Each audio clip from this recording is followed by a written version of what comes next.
Let's bring in Benjamin Gedan. He's the director of the Wilson Center's Latin America program. Great to have you on the program. First of all, what do you make of what we're seeing in Venezuela tonight? All those protesters out in the streets after what many there believe was a fraudulent result in this election. It doesn't surprise me. I think the campaign has awakened a sense of optimism and hope in Venezuela that we haven't seen for many years. And to see the government simply steal the election with a comical result that it announced with absolutely no evidence was clearly going to enrage many Venezuelans, both from the opposition and those traditionally who support the government. So you were of the view then that this was indeed a win for the opposition? Oh, it seems pretty clear. Polling before the election showed that the opposition was ahead by, at minimum, 30 percentage points. Some polls showed a lead of 40 percentage points. The data that we do have from the opposition collected from certain precincts showed that, indeed, Venezuelans overwhelmingly voted for change. Well, we see the protests there. Is there a way for the opposition group to challenge these results? Is there a legal process that can play out in Venezuela? Unfortunately, there's not. That's why there's this risk of the fight taking place on the streets of Caracas and other cities in Venezuela. This fundamentally is a dictatorship. The Supreme Court, the electoral authority, the military, the security forces, they're all controlled by the authoritarian regime. It leaves the opposition with very few peaceful avenues to promote change. That's why this election was so important. There have been claims of fraud surrounding Maduro, surrounding the elections he's been in, all the way back to 2013, when he was narrowly elected president to succeed Hugo Chavez. Do you think this time these protests will be successful? Will we see him step down? I think the scale of the fraud this time around is very different. We haven't seen such a lopsided result, both in terms of turnout and energy on the campaigns. It's very clear that even in working class parts of Venezuela, rural parts of Venezuela, there's a great desire for change, even if there wasn't necessarily enthusiasm for the opposition ticket. There's very few Venezuelans right now who would support another 6 years of Nicolas Maduro, who's been in power for a decade, and 25 years of rule by the Chavista regime. I think at this point, it's different than past elections where there were accounts of fraud, but never this egregious.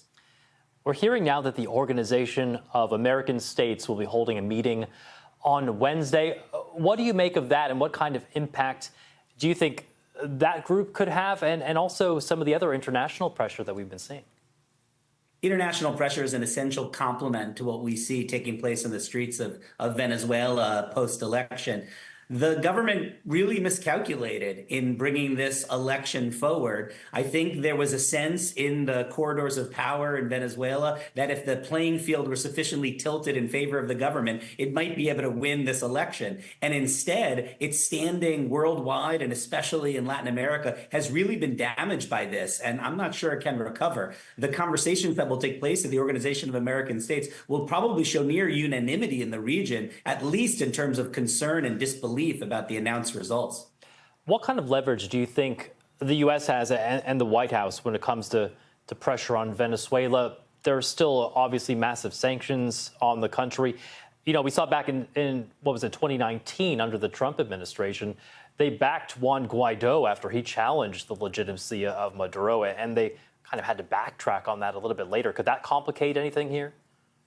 Yeah, I don't want to exaggerate the capacity of the United States to shape political outcomes in Venezuela. I think we've learned the hard way over the last few years that even with an extraordinarily aggressive sanctions campaign, the Venezuelan regime was able to maintain control by repressing the Venezuelan people, by chasing a quarter of Venezuelans into exile, and by getting critical support from Russia, China, Iran, and other actors outside the Western Hemisphere. But I will say this, it's not irrelevant. The sanctions that the United States still has and could reimposed on Venezuela are meaningful. They've damaged the economy. They are one of the reasons the election was held in the first place, this desire to free Venezuela from those sanctions. And the kind of international and regional isolation Venezuela will now face is also not irrelevant to the calculations of the government. Even natural allies like the leftist presidents of Colombia and Brazil are now distancing themselves from the Venezuelan regime. Yeah, we're kind of seeing those fault lines playing out across Latin America, aren't we? Very briefly, about 10 seconds left, but what do you see happening next now in the country? We'll see. I fear that this will play out in the streets of Venezuela and might provoke a brutal crackdown on dissent. We've seen that level of repression before. If it occurs, it'll be a human tragedy and it will paralyze any process for political transition in Venezuela. I hope I'm wrong, but that unfortunately has been the pattern in recent years.